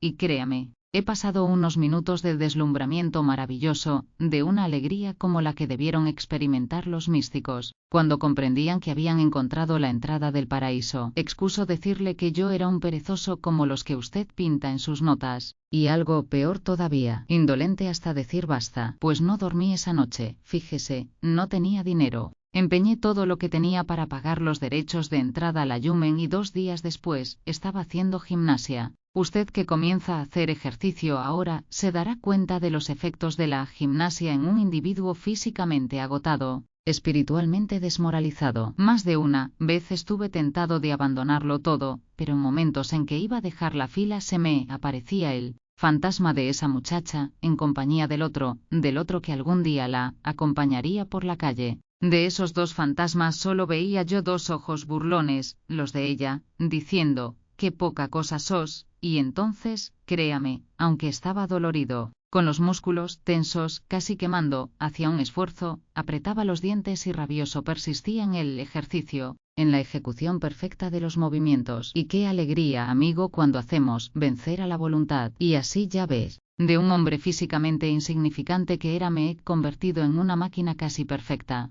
Mientras mi compañero hablaba yo sonreía, pensaba en los recovecos que tiene el orgullo humano. Realmente, el hombre es un animal extraordinario. Tiene posibilidades fantásticas. Y mi camarada termina, ¿se da cuenta? El sufrimiento que a otro lo hubiera hundido a mí me salvó. Si hace la nota, recomiéndele a los que quieran suicidarse por angustias de amor, que hagan gimnasia sueca. No pude retener la pregunta, ¿y a ella nunca la vio? No, pero algún día nos encontraremos. ¿Y se da cuenta la sorpresa que experimentará? En vez de encontrarse con un individuo roto por la vida como el que ella conoció, se encontrará con un hombre maravillosamente reconstituido, fuerte y más interesante que el que fue. Indudablemente, el hombre es un animal extraordinario que cuando tiene condiciones, encuentra tangentes inesperadas para convertirse siempre mejor y mejor. Y quizá la verdadera vida sea eso, constante superación de sí mismo. BNCNNIUMNNADAN. La otra noche me decía el amigo Feilberg, que es el coleccionista de las historias más raras que conozco, ¿usted no se ha fijado en las ventanas iluminadas a las 3 de la mañana? Vea, allí, tiene argumento para una nota curiosa. Y de inmediato se internó en los recovecos de una historia que no hubiera despreciado. Villers de L'Isle Adam o Barbey de Aurevilly, o El barbudo de Horacio Quiroga, una historia magnífica relacionada con una ventana iluminada a las 3 de la mañana. Naturalmente, pensando después en las palabras de este amigo, llegué a la conclusión de que tenía razón, y no me extrañaría que don Ramón Gómez de la Serna hubiera utilizado este argumento para una de sus geniales greguerías. Ciertamente, no hay nada más llamativo en el cubo negro de la noche que ese rectángulo de luz amarilla, situado en una altura entre el prodigio de las chimeneas bizcas y las nubes que van pasando por encima de la ciudad, barridas como por un viento de maleficio. ¿Qué es lo que ocurre allí? ¿Cuántos crímenes se hubieran evitado si en ese momento en que la ventana se ilumina, hubiera subido a espiar un hombre? ¿Quiénes están allí adentro? ¿Jugadores, ladrones, suicidas, enfermos? ¿Nace o muere alguien en ese lugar? En el cubo negro de la noche, la ventana iluminada como un ojo, vigila las azoteas y hace levantar la cabeza de los trasnochadores que de pronto se quedan mirando aquello con una curiosidad más poderosa que el cansancio, porque ya es la ventana de una buhardilla, una de esas ventanas de madera deshechas por el sol, ya es una ventana de hierro, cubierta de cortinados, y que entre los visillos y las persianas deja entrever unas rayas de luz. Y luego la sombra, el vigilante ve se pasea abajo, los hombres que pasan de mal talante pensando en los líos que tendrán que solventar con sus respetables esposas, mientras que la ventana iluminada, falsa como mula bichoca, ofrece un refugio temporal, insinúa un escondite contra el aguacero de estupidez que se descarga sobre la ciudad en los tranvías retardados y crujientes. Frecuentemente, esas piezas son parte integral de una casa de pensión, y no se reúnen en ellas ni asesinos ni suicidas, sino buenos muchachos que pasan el tiempo conversando, mientras se calienta el agua para tomar mate. Porque es curioso, todo hombre que ha traspuesto la 1 de la madrugada, considera la noche tan perdida que ya es preferible pasarla de pie, conversando con un buen amigo. Es, después del café, de las rondas por los cafetines turbios, y juntos se encaminan para la pieza donde fatalmente, el que no la ocupa se recostará sobre la cama del amigo, mientras que el otro cachazudamente le prende fuego al calentador para preparar el agua para el mate. Y mientras que sorben, charlan. Son las charlas interminables de las 3 de la madrugada, las charlas de los hombres que, sintiendo cansado el cuerpo, analizan los hechos del día con esa especie de fiebre lúcida y sin temperatura que en la vigilia deja en las ideas una lucidez de delirio. Y el silencio que sube desde la calle hace más lentas, más profundas, más deseadas las palabras. Esa es la ventana cordial, que desde la calle mira el agente de la esquina, sabiendo que los que la ocupan son dos estudiantes eternos resolviendo un problema de metafísica del amor, o recordando en confidencia hechos que no se pueden embuchar toda la noche. Hay otra ventana que es tan cordial como esta, y es la ventana del paisaje del bar tirolés. En todos los bares imitación Múnich, un pintor humorista y genial ha pintado unas escenas de burgos tiroleses o suizos. En todas estas escenas aparecen ciudades con tejados y torres y vigas, con calles torcidas, con faroles cuyos pedestales se retuercen como una culebra, y abrazados a ellos, fantásticos tudescos con medias verdes de turistas y un sombrerito jovial, con la indispensable pluma. Estos borrachos simpáticos, de cuyos bolsillos escapan golletes de botellas, miran con mirada lacrimosa a una señora obesa, apoyada en la ventana, cubierta de un extraordinario camisón con cofia blanca y que enarbola un tremendo garrote desde la altura. La obesa señora de la ventana de las 3 de la madrugada tiene el semblante de un carnicero, mientras que su cónyuge, con las piernas de alambre retorcido en torno del farol, trata de dulcificar a la poco amable Frau, pero la Frau es inexorable como un beduino. Le dará una paliza a su marido. La ventana triste de las 3 de la madrugada es la ventana del pobre, la ventana de esos conventillos de 3 pisos y que de pronto, al iluminarse bruscamente, lanza su resplandor en la noche como un quejido de angustia, un llamado de socorro. Sin saber por qué se adivina, tras el súbito encendimiento, a un hombre que salta de la cama despavorido, a una madre que se inclina atormentada de sueño sobre una cuna, se adivina ese inesperado dolor de muelas, que ha estallado en medio del sueño y que trastornará a un pobre diablo hasta el amanecer tras de las cortinas raídas de tanto usadas. Ventana iluminada de las 3 de la madrugada, si se pudiera escribir todo lo que se oculta tras de tus vidrios biselados o rotos, se escribiría el más angustioso poema que conoce la humanidad. Inventores, rateros, poetas, jugadores, moribundos, triunfadores que no pueden dormir de alegría. Cada ventana iluminada en la noche crecida es una historia que aún no se ha escrito. Diálogo DDCEREA.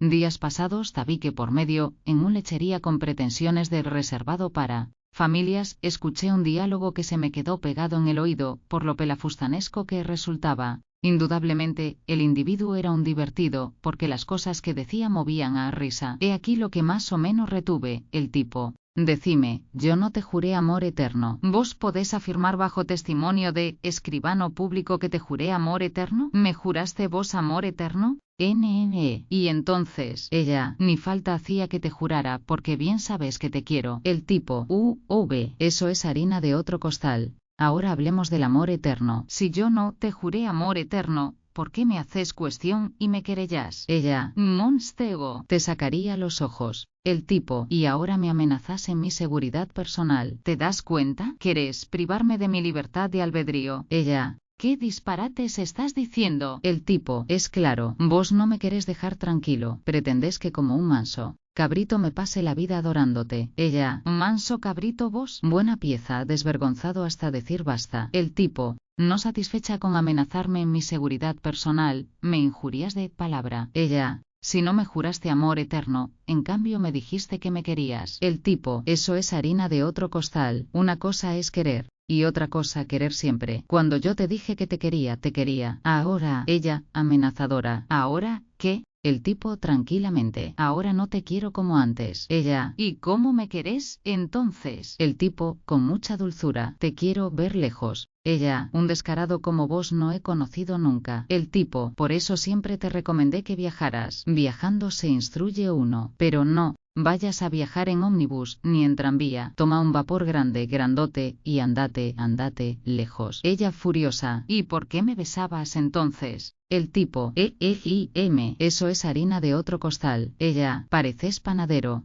El tipo, yo te besaba, porque si no te besaba vos ibas a decir con tus amigas, ven, qué hombre más zonzo, ni me besa. Ella resoplando. Yo no sé cómo no te mato, así que vos me besabas por gusto de besarme. El tipo, no exageremos, algo también me gustaba, pero no tanto como vos crees. Ella, ¿se puede saber, decime, dónde te has criado? Porque vos no tenés vergüenza, no la has tenido nunca. Ignorás lo que es la vergüenza. El tipo, sin embargo, yo soy muy tímido. Ya ves cuánto cavilo antes de mandarte al diablo. No, al diablo, no, querida, no te disgustes. Es una forma de decir. Ella, agarrándose al tema, de modo que vos me besabas a mí. El tipo, Dios mío, si uno tuviera que dar cuenta de los besos que ha dado, tendría que estar en presidio 500 años. Vos parecés norteamericana. Ella, norteamericana. ¿Por qué? El tipo. Porque allá le pegas un beso a un palo de escoba, y quizás la única indemnización tolerada es el casamiento. De modo que a los besos no les des importancia. Ahora, si yo hubiera echado a perder tu inocencia, sería otra cosa. Ella: yo no soy inocente.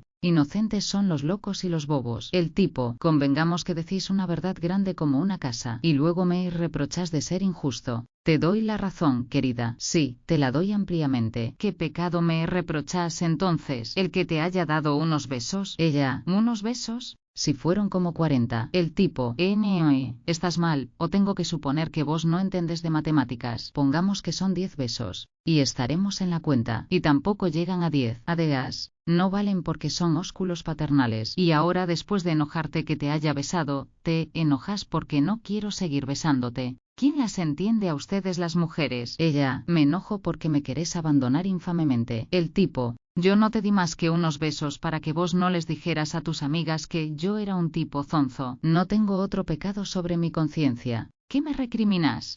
¿Puedes saber? A mí no me gusta hacer comedias. Vos te aburrís en tu casa, te encontrás conmigo, y te me pegoteás como si yo fuera tu padre. Y yo no quiero ser tu padre. Yo no quiero tener responsabilidades. Soy un hombre virtuoso, tímido y tranquilo. Me gusta abrir la boca como un papanatas frente a un pillo que vende grasa de serpiente o cacerolas inoxidables. B.S. En cambio te empeñas en que te jure amor eterno, y yo no quiero jurarte amor eterno ni transitorio. Quiero andar atorranteando tranquilamente solo, sin una tía a la cola que me cuenta historias pueriles y manidas, y que porque me des un beso de morondanga me haces pleitos que si me hubieras prestado a interés compuesto los tesoros de Rothschild. Ella: pero vos sos imposible. El tipo: soy un auténtico hombre honrado. El QSIMBDARACOM. Hay un tipo de hombre que no tiene color definido, siempre le da a usted la razón. Siempre sonríe, siempre está dispuesto a condolerse con su dolor, y a sonreír con su alegría, y ni por broma contradice a nadie, ni tampoco habla mal de sus prójimos, y todos son buenos para él, y, aunque se le diga en la propia cara, usted es un hipócrita, es imposible hacerle abandonar su estudiada posición de ecuanimidad. Incluso cuando habla parece llenarse de satisfacción, y da palmaditas en las espaldas de los que escuchan como si quisiera hacerse perdonar la alegría con que los agasaja. Esta efigie de hombre me produce una sensación de monstruo gelatinoso, enorme, con más profundidades que el mismo mar, no por lo que dice, sino por lo que oculta. Obsérvelo. Siempre busca algo con que halagar la vanidad de sus prójimos. Es especialista en descubrir debilidades, no para vituperarlas o corregirlas, sino para elogiarlas y echarles aceite, como a la ensalada. ¿Es usted Aragán? Pues el tipo le dirá: qué macanudo fiacún es usted. Lo envidio, jefe. En cambio, usted tiene la pretensión de ser buen mozo. El fulano lo encuentra, y parándolo, le pone las dos manos en las coyunturas de los brazos, lo mira dulcemente, y exclama: ¡qué elegante está usted hoy! ¡Qué bien! ¿Dónde compró esa magnífica corbata? Hombre dichoso, usted camina preocupado de encontrarse enfermo. Mi monstruo localiza su obsesión y exclama, casi indignado: ¿enfermo usted? No chacotee. ¿Qué va a estar enfermo? Enfermo estoy yo. E ipso facto desembucha tal colección de enfermedades, que usted casi lo mira con terror, y contento de hallarse doliente de una sola enfermedad. Se me dirá, son características de individuo enfermo, débil. Más que hombre, mi individuo es una enredadera lenta, inexorable, avanzadora. Puede cortarle todos los retoños que quiera, puede ofender a esta enredadera, del mejor modo que le dé la gana. Es inútil. El monstruo no reaccionará. Crece con lentitud aterradora, clava las raíces y crece. Inútil que el medio le sea adverso, que nadie quiera ayudarlo, que lo desprecien, que le den a entender que lo peor puede esperarse de él. Tiempo perdido. La enredadera, a cambio de injurias, le devolverá flores, perfume, caricias. Usted lo despreció, y él se detendrá un día asombrado ante usted, exclamando: ¿quién es su sastre? ¿Qué magnífico traje le ha cortado? Sin vergüenza, no hay derecho a ser tan elegante. Usted dice un mal chiste, el hombre se ríe, lo lomea, y después de ser casi víctima de una congestión por exceso de risa, dice: ¡qué gracioso es usted! ¡Qué bárbaro! Y nuevamente vuelve a ser víctima de un ataque de risa, que le sube desde el vientre hasta la nuca. Está bien con todos. Algunos lo desprecian, otros lo compadecen, rarísimos lo estiman, y a la mayoría le es indiferente. Él, más que nadie, tiene perfecto conocimiento de la repulsión interna que suscita, y avanza con más precauciones que una araña sobre la red que extrae de su estómago. Está bien con todos. Puede usted comunicarle un secreto, en la seguridad que él lo embuchará más celosamente que una caja de hierro. Puede usted hacerle una barrabasada. Antes de que tenga tiempo de disculparse, él le dirá: comprendo, olvidemos, somos hombres, todos fallamos. Ya, qué rico tipo. Imperceptiblemente sus gajos van prendiendo, enroscándose a las defensas fijas. No es necesario verle a él para comprender dónde se encuentra. Más aceitoso que una biela, se corre de un punto a otro con tal eficacia de elasticidad, que allí donde haya alguien a quien festejar o adular, allí tropezaréis con su sonrisa amplia, ojos encandilados y sonrientes, y manos beatíficamente cruzadas sobre el pecho. No le sorprenderán en ninguna contradicción, salvo las contradicciones inteligentes en que él mismo incurre para darle razón a su adversario y dejarlo más satisfecho de su poder intelectual. Otros se quejan, hablan mal de la gente, del destino, de los jefes, de los amigos. Él, de la única persona de quien habla mal, es de sí mismo. Los demás, para los demás, exuda, no sé de qué zona de su cuerpo, tal extensión de aceite, que en cuanto alguien encrespa una palabra, él ahoga la tempestad del vaso de agua con un barril de grasa. Dije que este hombre era un monstruo, y que me infundía terror físico, igual que una pesadilla, porque adivinaba en él más profundidades que las que tiene el mar. Efectivamente, ¿se lo imaginan ustedes a este bicharraco enojado? ¿O tramando una venganza? La procesión va por dentro. Exteriormente sonríe como un ídolo chino eternamente. ¿Qué es lo que desenvuelve dentro de él? ¿Qué tormentas? No me lo imagino. Puede estar usted seguro que en la soledad, en ese semblante que siempre sonríe, debe dibujarse una tal fealdad taciturna, que al mismo diablo se le pondrá la piel fría, y mirará con prevención a su esperpento sobre la tierra, el hipócrita. Ya estoy hecho a noticias bombas, de manera que no me sorprenderá. Ale, medito. Bueno, en estos momentos, mi señora está terminando de vestirse para ir a consultar a un curandero. ¡Qué formidable! Usted es médico y ella, médico, y ella está terminado su toilette, en compañía de una amiga, para ir a lo de un desvergonzado que se las da de naturalista, con el objeto de que le adivine qué enfermedad padece, la cual, entre paréntesis, consiste en unas eczemas, naturalmente duras de curar, debido a que es diabética. Lo maravilloso del caso es que el tipo ese dice diagnosticar las enfermedades por la forma de la letra y el nombre de los pacientes, y mi mujer es tan simple que se lo cree, y no solo se lo cree, sino que además me hace un drama para que le permita visitar a ese tremendo pillete, que vive en Villa Domínico, y no cobra la consulta, pero receta yuyitos que un cómplice suyo, en la herboristería de la esquina, vende a peso de oro. Realmente es divertido su problema. Médico. Usted comprende que uno no ha cursado los 6 años de escuela primaria, y otros 6 de bachillerato, más otros 7 de universidad, para terminar fracturándole el cráneo a su legítima esposa. Es incompatible con la profesión, de manera que le agradecería profundísimamente se molestara en escribir una nota sobre este caso, demostrativo de que hasta las mujeres de los médicos tienen aserrín en el cerebro. Encantado, señor. Precisamente estaba rumiando un poco de bilis, de manera que usted quedará complacido, porque creo que me va a salir una nota chisposa de bronca. Las necias se mueren por los charlatanes. Como las necias abundan, el problema del hombre inteligente es mucho más grave de lo que puede suponerse. Los charlatanes son los únicos individuos que acaparan la atención de las frívolas y mentecatas. El autor de estas líneas no sabe a qué anomalía atribuir semejante fenómeno. ¿Se debe a la mentalidad casi infantil de las damnificadas? ¿O a su poca facilidad para concentrarse en los temas serios? Una mujer duda del marido, del novio, del hermano y del padre, pero tropieza en su camino con un desvergonzado locuaz, pirotecnia pura, gestos melodramáticos, apostura estudiada, teatralidad estilo novela de esa pavota llamada Deli, y padre, novio o marido quedan anulados por el charlatán. No hay nada que hacer. El charlatán ataca directamente, la imagina. Un poco de salame a mediodía, donde los tomaba la hora, y luego marchaban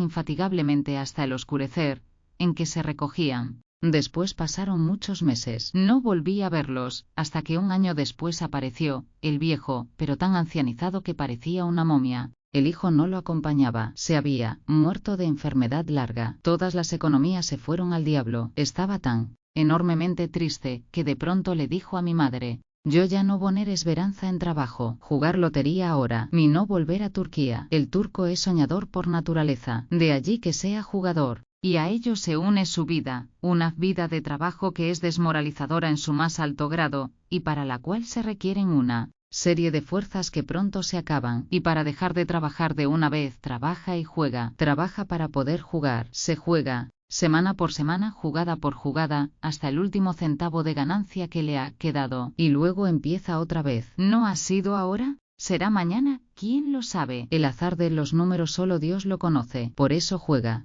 No es solo la emoción, como en el jugador histérico, para quien el juego es un placer nervioso puramente, sino que para el turco es una posibilidad de enriquecimiento súbito. Cuando gane no jugará más, y esto es lo que lo diferencia del jugador criollo que gane o pierda se jugaría hasta el alma si se le acepta el quinielero o el banquero. De allí que en las tardes de verano, cuando el sol raja la tierra y los caballos adormecen, a la sombra de los árboles, insensibles al sol y a las nubes de polvo, avanza el turco con su carga y su fatiga que le cubre de agua el semblante. No le importa, aguanta y avanza, pensando en un número que le permita volver rico a esa Turquía que en mi imaginación infantil era una ciudad redonda, rodeada de agua azul, y con muchas iglesias doradas. El PACRD vagabundear. Comienzo por declarar que creo que para vagabundear se necesitan excepcionales condiciones de soñador. Ya lo dijo el ilustre Macedonio Fernández, no toda es vigilia la de los ojos abiertos. Digo esto porque hay vagos y vagos, entendémonos. Entre el crosta, de botines destartalados, pelambre mugrientosa y enjundia con más grasa que un carro de Matarife, y el vagabundo bien vestido, soñador y escéptico, hay más distancia que entre la luna y la tierra, salvo que ese vagabundo se llame Máximo Gorki, o Jack London, o Richepin. Ante todo, para vagar hay que estar por completo despojado de prejuicios y luego ser un poquitín escéptico. Escéptico como esos perros que tienen la mirada de hambre y que cuando los llaman menean la cola, pero en vez de acercarse, se alejan, poniendo entre su cuerpo y la humanidad una respetable distancia. Claro está que nuestra ciudad no es de las más apropiadas para el atorrantismo sentimental, pero ¿qué se le va a hacer? Para un ciego, de esos ciegos que tienen las orejas y los ojos bien abiertos inútilmente, nada hay para ver en Buenos Aires, pero, en cambio, qué grandes, qué llenas de novedades están las calles de la ciudad para un soñador irónico y un poco despierto. ¿Cuántos dramas escondidos en las siniestras casas de departamentos? ¿Cuántas historias crueles en los semblantes de ciertas mujeres que pasan? ¿Cuánta canallada en otras caras? Porque hay semblantes que son como el mapa del infierno humano, ojos que parecen pozos, miradas que hacen pensar en las lluvias de fuego bíblico, tontos que son un poema de imbecilidad, granujas que merecerían una estatua por buscavidas, asaltantes que meditan sus trapacerías. Detrás del cristal turbio, siempre turbio, de una lechería, el profeta, ante este espectáculo, se indigna. El sociólogo construye indigestas teorías. El papanatas no ve nada y el vagabundo se regocija. Entendémonos, se regocija ante la diversidad de tipos humanos. Sobre cada uno se puede construir un mundo. Los que llevan escritos en la frente lo que piensan, como aquellos que son más cerrados que adoquines, muestran su pequeño secreto, el secreto que los mueve a través de la vida como fantoches. A veces lo inesperado es un hombre que piensa matarse y que lo más gentilmente posible ofrece su suicidio como un espectáculo admirable y en el cual el precio de la entrada es el terror y el compromiso en la comisaría seccional. Otras veces lo inesperado es una señora dándose de cachetadas con su vecina, mientras un coro de mocosos se prende de las polleras de las furias y el zapatero de la mitad de cuadra asoma la cabeza a la puerta de su covacha para no perder el plato. Los extraordinarios encuentros de la calle, las cosas que se ven, las palabras que se escuchan, las tragedias que se llegan a conocer. Y de pronto la calle lisa, y que parecía destinada a ser una arteria de tráfico con veredas para los hombres y calzada para las bestias y los carros, se convierte en un escaparate, mejor dicho, en un escenario grotesco y espantoso donde, como en los cartones de Goya, los endemoniados, los ahorcados, los embrujados, los enloquecidos, danzan su zarabanda infernal. Porque en realidad, ¿qué fue Goya sino un pintor de las calles de España? Goya, como pintor de tres aristócratas zampatortas, no interesa. Pero Goya, como animador de la canalla de Moncloa, de las brujas de Sierra Divieso, de los bigardos monstruosos, es un genio.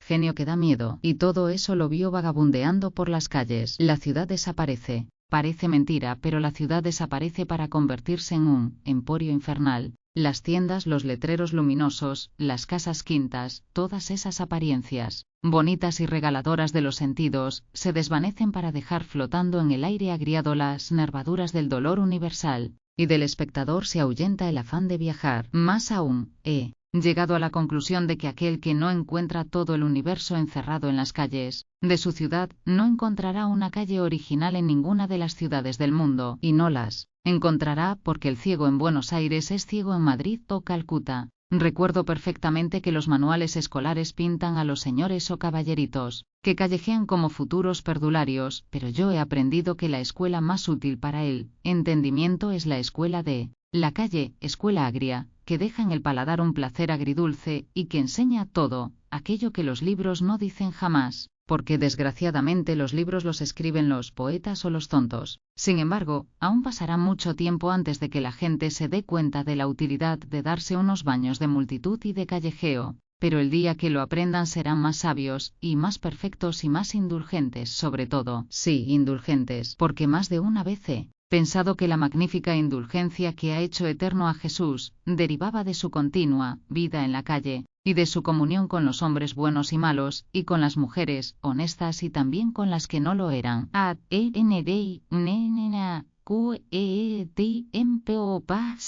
Hoy, mientras venía en el tranvía, carpeteaba a una jovenzuela que, acompañada por él, novio, ponía cara de hacerle un favor a este permitiéndole que estuviera al lado. En todo el viaje no dijo otra palabra que no fuera sí o no, y para ahorrarse saliva movía la zabeca como mula noriega. El gil que la acompañaba ensayaba todo el arte de conversación, pero al ñudo, porque la nena se hacía la interesante y miraba al espacio como si buscara algo que fuera menos zanahoria que el acompañante. Yo meditaba broncas filosóficas al tiempo que pensaba. En tanto las cuadras pasaban y el Romeo de Marras venía dale que dale, conversando con la nena que me ponía nervioso de verla tan consentida. Y sobrándola, yo le decía, en mente, nena, no te hablaré del tiempo, del concepto matemático del rantifuso tiempo que tenían Spencer, Poincaré, Einstein y Proust. No te hablaré del tiempo-espacio porque sos muy burra para entenderme, pero atendé estas razones que son de hombre que ha vivido y que preferiría vender verdura a escribir.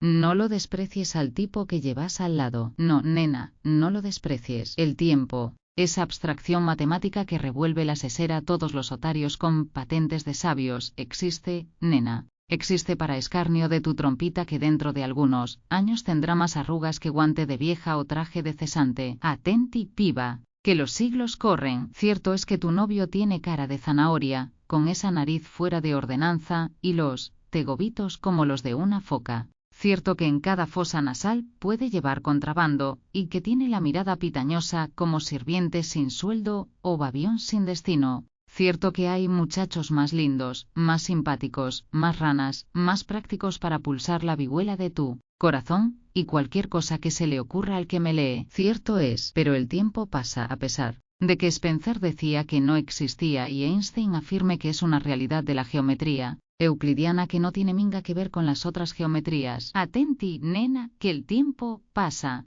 y cada día merma el stock de giles. Cada día desaparece un zonzo de la circulación. Parece mentira, pero así no más es. Te adivino el pensamiento, percalera. Es este, puede venir otro mejor. Cierto, pero pensá que todos quieren tomarle tacto a la mercadería, pulsar la estofa, saber lo que compran para batir después que no les gusta, y qué diablo. Recordate que ni en las ferias se permite tocar la manteca, que la ordenanza municipal en los puestos de los turcos, bien claro lo dice, se prohíbe tocar la carne, pero que esas ordenanzas en la caza del novio, en el clásico del civil, no rezan, y que muchas veces hay que infringir el digesto municipal, para llegar al registro nacional. Que el hombre es feo como un gorila, cierto es, pero si te acostumbras a mirarlo te va a parecer más lindo que Valentino. Después que un novio no vale por la cara, sino por otras cosas, por el sueldo, por lo empacador de vento que sea, por lo cuidadoso del laburo, por los ascensos que puede tener, en fin, por muchas cosas. Y el tiempo pasa, nena, pasa al galope, pasa con bronca. Y cada día merma el stock de los zanahorias, cada día desaparece de la circulación un zonzo, algunos que se mueren, otros que se avivan,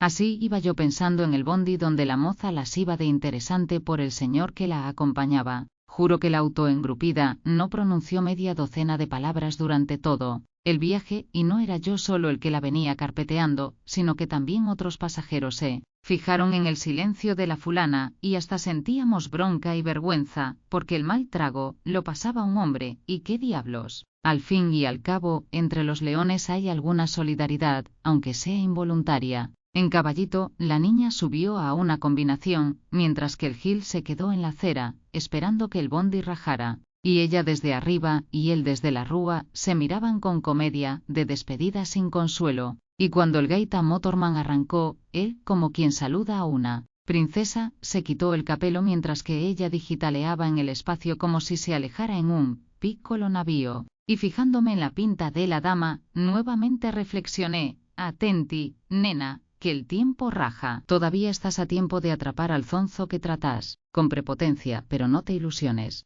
Vienen años de miseria, de bronca, de revolución, de dictadura, de quiebras y de concordatos. Vienen tiempos de encarecimientos. El que más, el que menos galgueará en la rúa en busca del sustento cotidiano. No seas entonces baguala con el hombre y atendelo como es debido. Medite. Hoy todavía lo tenés al lado, mañana podés no tenerlo. Conversalo, que es lo que menos cuesta. Pensá que a los hombres no les gustan las novias silenciosas, porque barruntan que bajo el silencio se esconde una mala pécora y una tía timada, zorrina y broncosa. Atenti, nena, que el tiempo no vuelve. El hombre corcho, el hombre que nunca se hunde. Sean cuales sean los acontecimientos turbios en que está mezclado, es el tipo más interesante de la fauna de los pilletes, y quizá también el más inteligente y el más peligroso, porque yo no conozco sujeto más peligroso que ese individuo que, cuando viene a hablaros de su asunto, os dice: yo salí absuelto de culpa, y cargo de ese proceso con la constancia de que ni mi buen nombre ni mi honor quedaban afectados. Bueno, cuando malandra de esta o de cualquier otra categoría os diga que su buen nombre y honor no quedan afectados por el proceso, pónganse las manos en los bolsillos y abran bien los ojos, porque si no les ha de pesar más tarde. Ya en la escuela fue uno de esos alumnos solapados, de sonrisa falsa y aplicación excelente, que cuando se trataba de tirar una piedra se la alcanzaba al compañero. Siempre fue así, bellaco y tramposo, y simulador como él solo. Este es el mal individuo que, si frecuentaba nuestras casas, convencía a nuestras madres de que él era un santo, y nuestras madres, inexpertas y buenas, nos enloquecían luego con la cantinela: toma ejemplo de fulano, mirad qué buen muchacho es. Y el buen muchacho era el que le ponía alfileres en el asiento al maestro, pero sin que nadie lo viera. El buen muchacho era el que convencía al maestro de que él era un ejemplo vivo de aplicación, y en los castigos colectivos, en las aventuras en las cuales toda la clase cargaba con el muerto, él se libraba en obsequio a su conducta ejemplar, y este pillete en semilla, este malandrín en flor, por A, por B, o por qué, más profundamente inmoral que todos los brutos de la clase juntos, era el único que convencía al bedel o al director de su inocencia y de su bondad. Corcho desde el aula continuará siempre flotando, y en los exámenes, aunque sabía menos que los otros, salía bien, en las clases igual, y siempre, siempre sin hundirse, como si su naturaleza física participara de la fofa condición del corcho. Ya hombre, toda su malicia natural se redondeó, perfeccionándose hasta lo increíble. En el bien o en el mal, nunca fue bueno, bueno en lo que la palabra significaría, platónicamente. La bondad de este hombre siempre queda sintetizada en estas palabras: el proceso no afectó ni mi buen nombre ni mi honor. Allí está su bondad, su honor y su honradez. El proceso no los afectó. Casi. Podríamos decir que si es bueno, su bondad es de carácter jurídico. Eso mismo, un excelente individuo jurídicamente hablando. ¿Y qué más se le puede pedir a un sinvergüenza de esta calaña? Lo que ocurrió es que flotó como el maldito corcho. Allí donde otro pobre diablo se habría hundido para siempre en la cárcel, en el deshonor y la ignominia, el ciudadano corcho encontró la triquiñuela de la ley, la escapatoria del código, la falta de un procedimiento que anulaba todo lo actuado, la prescripción por negligencia de los curiales, de las aves negras, de los oficiales de justicia y de toda la corte de cuervos lustrosos y temibles. El caso es que se salvó sin que el proceso afectara su buen nombre ni su honor. Ahora sería interesante establecer si un proceso puede afectar lo que un hombre no tiene. Donde más ostensibles son las virtudes del ciudadano corcho es en las litis comerciales, en las trapisondas de las reuniones de acreedores, en los conatos de quiebras, en los concordatos, verificaciones de créditos, tomas de razón, y todos esos chanchullos donde los damnificados creen perder la razón, y si no la pierden, pierden la plata, que para ellos es casi lo mismo o peor. En estos líos espantosos de turbios y de incomprensibles, es donde el ciudadano corcho flota en las aguas de la tempestad con la serenidad de un tiburón. ¿Que los acreedores se confabulaban para asesinarlo? Pedirá garantías al ministro y al juez. ¿Que los acreedores quieren cobrarle? Levantará más falsos testimonios que Tartufo y su progenitor. ¿Que los falsos acreedores quieren chuparle la sangre? Pues zapararse que si allí hay un sujeto con derecho a sanguijuela, es él, y nadie más. ¿Que el síndico no se quiere acomodar? Pues a crearle al síndico complicaciones que los indicarán como mal síndico.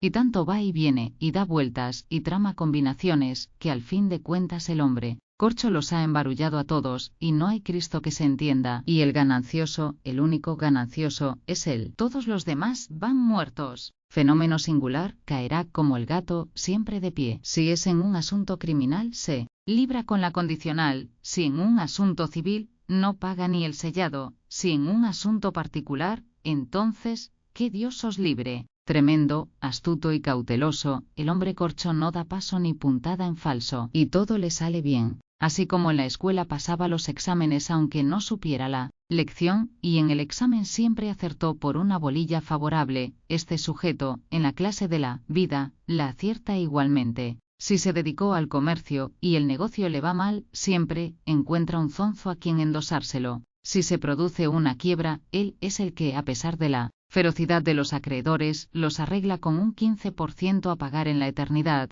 cuando pueda o cuando quiera. Y siempre así, falso, amable y terrible, prospera en los bajíos, donde se hubiera ido a pique, o encallado, más de una preclara inteligencia. ¿Talento o instinto? ¿Quién lo va a saber? NOEEODCEAJU. Siempre que en una casa, por intercesión o culpa de un tercero, ocurre un desbarajuste, no falta un miembro de la familia que exclame, regocijado: ¿no se lo decía yo? Siempre me pareció que esto iba a terminar así, como es natural. Sobre si el referido miembro lo dijo o no lo dijo, se arma otra pelotera de San Quintín, pelotera que en modo alguno aclara el lío, sino que lo enturbia más, pues por efecto de los ánimos explosivos, viene a suscitar nuevos chismes, nuevas historias, nuevos coscorrones. Y es que la frase trae siempre a colación una primera impresión que se desechó por inútil, ya que el semblante nuevo es como una tierra desconocida que por sus accidentes permite juzgar de su topografía, de sus posibilidades transitables y de otras tantas condiciones que se relacionan con la vida. De ahí que muchos, cuando se encuentran en presencia de un rostro nuevo, es como si, de pronto, tuvieran ante los ojos un mapa que les permite, en el aturdimiento de las palabras que se cambian por primera vez, intuir las virtudes o los vicios de ese nuevo desconocido que se mueve en las voces y los gestos y los rasgos faciales. Son gentes que llegan hasta adivinar cosas ajenas. No se trata de magos, de brujos, de quirománticos ni de astrólogos, sino de intuitivos, como explicaremos más adelante. Para ellos la cara de un individuo es como un libro abierto, con letras grandes y con figuritas explicativas. Por eso difícilmente se equivocan. Y esa habilidad extraordinaria la han desarrollado hasta lo maravilloso por su ilimitado amor a la alacranería, porque no es posible hablar muy bien ni mal de la gente si uno no conoce a su víctima. Y el afán de alacranear se hace tan intenso que los alacranes aprenden a reconocer a la gente con una certeza y una rapidez inconcebible. Así largan su baba de maledicencia, y así, también, demuestran sus dotes proféticas cuando dicen, ¿no se lo decía yo? Y es que cuando un individuo, un poco sensible, comienza a manifestar sus primeras impresiones, resulta frecuentemente que se le tacha de venenoso o de alacrán, y cuando sus profecías se confirman, se le mira con una rabieta mal disimulada, esa rabieta con que juzgaríamos a un hombre que nos pudo salvar de un peligro y que no lo hizo, aunque sabemos perfectamente que el intuitivo no tuvo la culpa, ya que bien nos lo advirtió. Lo cual, entre paréntesis, no es ningún mérito, ya que la gente, por lo general, es más bien mala que buena, y entonces menos peligro de equivocarse se corre pensando desfavorablemente de la humanidad que de un modo optimista. Según los manuales de ciencias ocultas y de psicología trascendental, los intuitivos son personas de gran sensibilidad y cultura, gente cuyo refinamiento interior y exterior les permite juzgar, a simple vista, de la mentalidad de sus semejantes. Esto según la psicología, porque según los libros de ciencias ocultas, esas intuiciones son el producto de una vida pura, física y mentalmente hablando. Pero yo he descubierto que eso debe ser puro macaneo, o macaneo libre de gente que necesita escribir un libro, y sobreescribirlo, venderlo. Y hago esta brusca proposición porque he observado que en los barrios de nuestra ciudad las que desempeñan tal tarea profética no son personas de extraordinaria cultura ni vida interior semejante a la del Buda o de Cristo, sino viejas de nariz ganchuda, ancianas, temibles por lo chismosas, de sonrisa meliflua, que a cada mudanza que se efectúa en el barrio, se asoman envueltas en una pañoleta, a la puerta de calle, y con una sonrisa burlona, aguzando como destornilladores sus ojillos grises, controlan todos los trastos que los faquines bajan de los carros. Otras vecinas igualmente curiosas mosquetean la descarga, y la vieja intuitiva reserva la opinión hasta la tarde. Al día siguiente, la de la ganchuda nariz y lengua de lezna observa a sus nuevos vecinos con sonrisa afectuosa. Pasa de intento 3 veces frente a la casa, para notar de qué modo visten las mujeres, para verles las caras, y luego, prudente friolera, se recoge. Ha formado opinión.